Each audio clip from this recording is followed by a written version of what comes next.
We're continuing to look at Lewis structures, but now we're going to look at a couple of variations and exceptions to our Lewis structures. So I'm going to leave you some here to practice, but we're going to revisit this nitrate that we have seen before. And this was the structure that we left off with for nitrate. Put all those dots in there, and this had a negative charge because of the negative that we see here. Now, this doesn't tell the whole story. We can do a little bit better with our modeling. This shows that the oxygen here is sharing double with the nitrogen.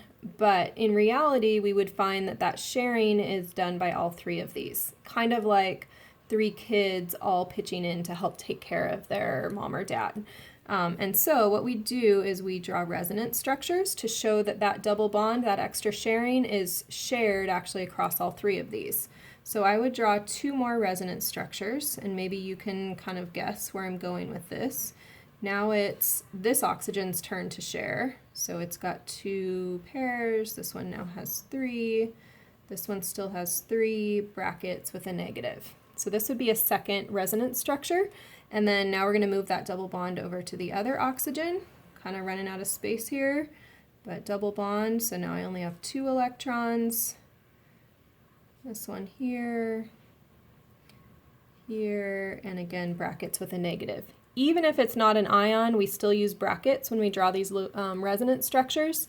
And the real bond length and bond strength we would see would actually be that it's kind of like a 1 1/3 bond on each of these. So this is just the best we can do on paper to show that 1 1/3 kind of bond that we would have. So that's looking at resonance structures. I would say that there are three resonance structures for nitrate. Let's continue with that nitrate and look down here at this HNO3. So I want to think about this being like H plus and NO3 negative. So I can start off drawing that same nitrate that I've had. And I would think about having a negative charge on one of these oxygens here. This H plus then can come in with no electrons of its own and bond to one of those oxygens. And so I would just revise my picture slightly here to show a bond there. And this is how we would draw an oxoacid. I have a polyatomic ion and then a hydrogen bonded into that oxygen. So you can do something similar with your H2CO3. You're just going to have two hydrogens maybe to join into two places. The next thing we want to look at for these Lewis structures is an exception, which is an incomplete octet. So in other words, it's not an octet after all. So we'll look at one of these. This happens when you have elements in group 2 and in group 3.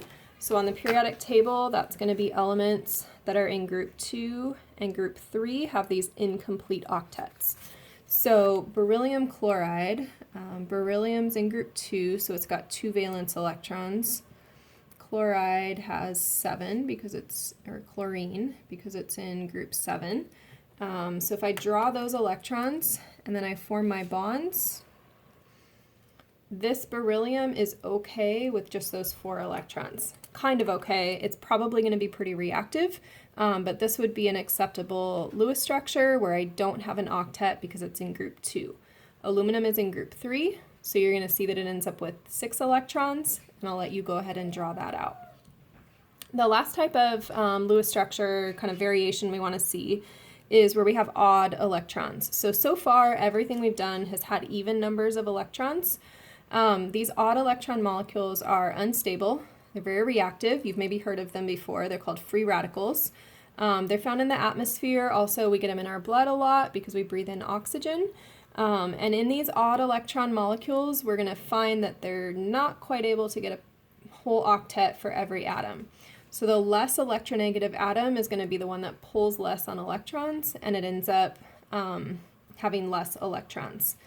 In our bodies, in our diets, we have antioxidants, and that helps fight these dangerous reactive molecules off in our bodies.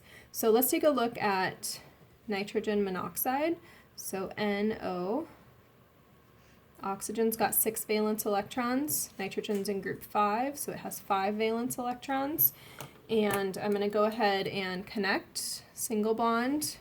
Still see unpaired electrons, so I'm going to connect those. That gives oxygen an octet of electrons, and nitrogen only has 7. But that's as good as I could get, because if I had added up electrons, I had 6 plus 5. I only had 11 electrons.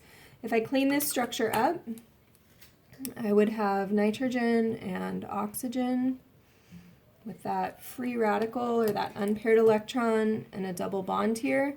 This will be very reactive because it'll go try to steal another electron from some other compound nearby. So on this page, you can see that we can draw resonance structures. If I have similar atoms, they're all going to share, take a turn.